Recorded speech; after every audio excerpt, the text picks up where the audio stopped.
अस्सलाम वालेकुम जी, मैं आपकी मुलाकात करवा रहा हूँ डॉक्टर मोहम्मद इकबाल अंजुम साहब से। सबलाइन इमिग्रेशन कंसल्टेंसी के CEO हैं।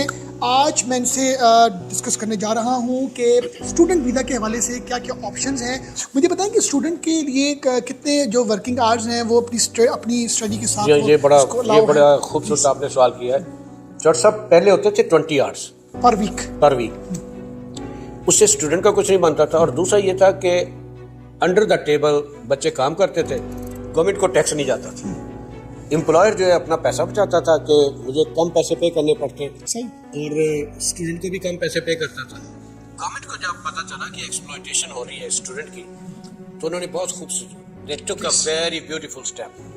उन्होंने कहा जी कि आज के बाद कनाडा में student 30 hours per week job कर सकता है। 30 आवर्स, ये बाकी भी कंट्रीज में ये नहीं है। फुल टाइम जॉब जो कनाडा में 35 आवर्स है, तो 30 hours mean close to full time. तो आप अगर फर्ज कीजिए यूनिवर्सिटी स्टूडेंट हैं, तो आप 2 दिन यूनिवर्सिटी जाते हैं, 5 दिन फुल टाइम जॉब करते हैं, 30 आवर्स। तो इससे स्टूडेंट को बहुत अच्छा जो है रेवेन्यू आता है और वालिदैन पे बर्डन नहीं बनता।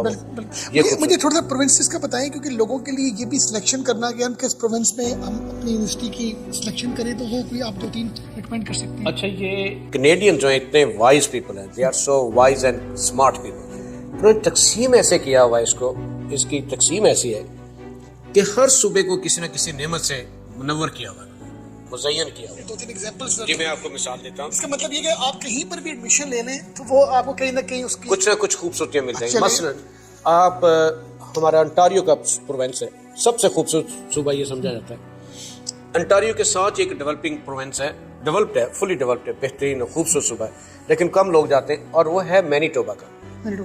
अब फर्ज कीजिए कि आप मैनीटोबा में चले गए, तो उनकी अपनी एक्सप्रेशन थी, उनका अपना प्रोविंशियल नॉमिनेशन सिस्टम है, और वहाँ पे अगर आप चले गए, वहाँ के आप परमानेंट रेजिडेंट हो गए, और आपका भाई आना चाहता है किसी और सूबे में नहीं, किसी और सूबे में, लेकिन अगर मैनीटोबा में है तो आपका भाई आना चाहता है, तो उसको 200 पॉइंट्स अजाफी मिलेंगे कि आपका भाई हमारे सूबे में रहता है। और वो मैरिड है अनमैरिड है, age doesn't matter, 200 points additional मिलेंगे और वो आसानी से इमिग्रेट कर जाएगा।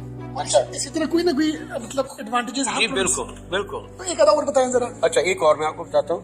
दूसरा प्रोविंस का जी जी, आप बहुत दूर चले गए और आप चले गए अल्बर्टा में या सस्कैचुअन में, वहाँ पे आपने सर्दी बर्दाश्त की, मुश्किल बर्दाश्त की, और आपने उनकी इकानमी को ग्रो करने में हेल्प की।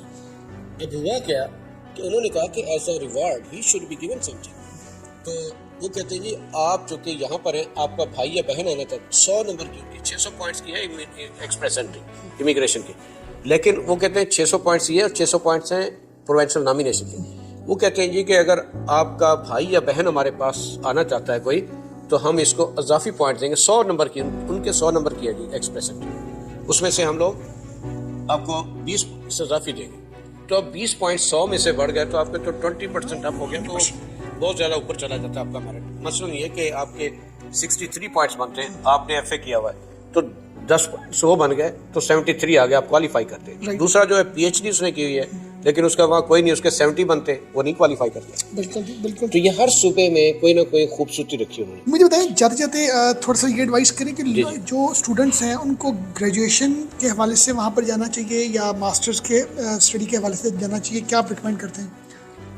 ये बड़ा मुश्किल सवाल आपने पूछा ये क्योंकि आपका एक्सपीरियंस है, एक्सपोजर है। असल में बच्चों को बैचलर यहाँ से करना चाहिए, यहाँ से मास्टर वहाँ से करना चाहिए। उसकी 2 रीजन है। बैचलर के लिए अगर आप यहाँ से जाते हैं तो आपको 4 साल लगाने पड़ते हैं। 4 साल में आपके फर्ज कीजिए कि अगर $20,000 भी फीस है यूनिवर्सिटी की, तो 4 सालों में आपको $80,000, जो कि पाकिस्तान का तकरीबन 1 करोड़ 60 लाख रुपए बनता है, ये आपको इन्वेस्ट करना पड़ता है। और फिर उसके बाद पोस्ट स्टडी वर्क परमिट मिलता है, फिर आप 1 साल जॉब करके फिर आपकी इमिग्रेशन आती है। पर अगर आप मास्टर करके जाते हैं तो 2 साल का भी मास्टर है कनाडा में, 1 साल का भी मास्टर है, लेकिन दोनों सूरतों में 3 साल का वही पोस्ट स्टडी वर्क परमिट आपको वही मिलेगा जो आपको 4 साल के बाद मिलेगा। तो आप 2 साल का मास्टर या 1 साल का मास्टर करें, तो उसके बाद आपको 3 साल का post study permit work permit मिला, 1 साल आप वहाँ पे جاب کریں, اس کے بعد آپ کی امیگریشن ہوگی, 3 سال کے بعد آپ کی امیگریشن. مجھے بڑا اچھا لگا کیونکہ آپ کے پاس جو انفارمیشن تھی وہ ایسی تھی جو واقعی مطلب سننے کو دیکھنے کو نہیں ملتی. آپ کا اپنا وہاں کا ایکسپوجر رہا ہے. بہت شکریہ جی, آپ نے thank you very much sir, ہمیں اچھا گائیڈ کیا. Thank you very much sir. Welcome جی, تھینک یو ویری مچ.